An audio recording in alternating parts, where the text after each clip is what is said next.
বৈষম্য বিরোধী ছাত্র আন্দোলনের সাবেক নেতা আব্দুর রাজ্জাক বিন সুলাইমান রিয়াদের আরও একটি বাসার খোঁজ পেয়েছে পুলিশ।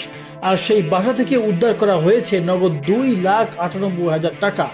এছাড়া রিয়াদ ও তার সহযোগীরা অন্য কোথায় কোথায় চাঁদাবাজি করেছে সে বিষয়ে খোঁজ নিচ্ছে পুলিশ। পুলিশের এক কর্মকর্তা বলছে, আমরা রিয়াদের আরও চাঁদাবাজির বিষয়ে খোঁজ নিচ্ছি। এছাড়া বাড্ডা এলাকায় রিয়াদের আরও একটি বাসার খোঁজ পাওয়া গেছে, সেখান থেকে নগদ 2,98,000 টাকা উদ্ধার করা হয়েছে।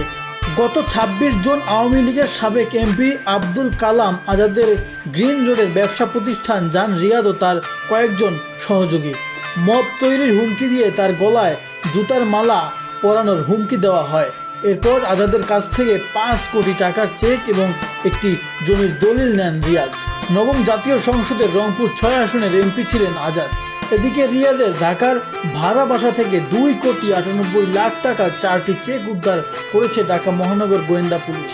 গতকাল বুধবার দুপুরে ডিএমপির গণমাধ্যম ও জনসংযোগ বিভাগের উপকমিশনার মোহাম্মদ তালেবুর রহমান এ তথ্য জানান।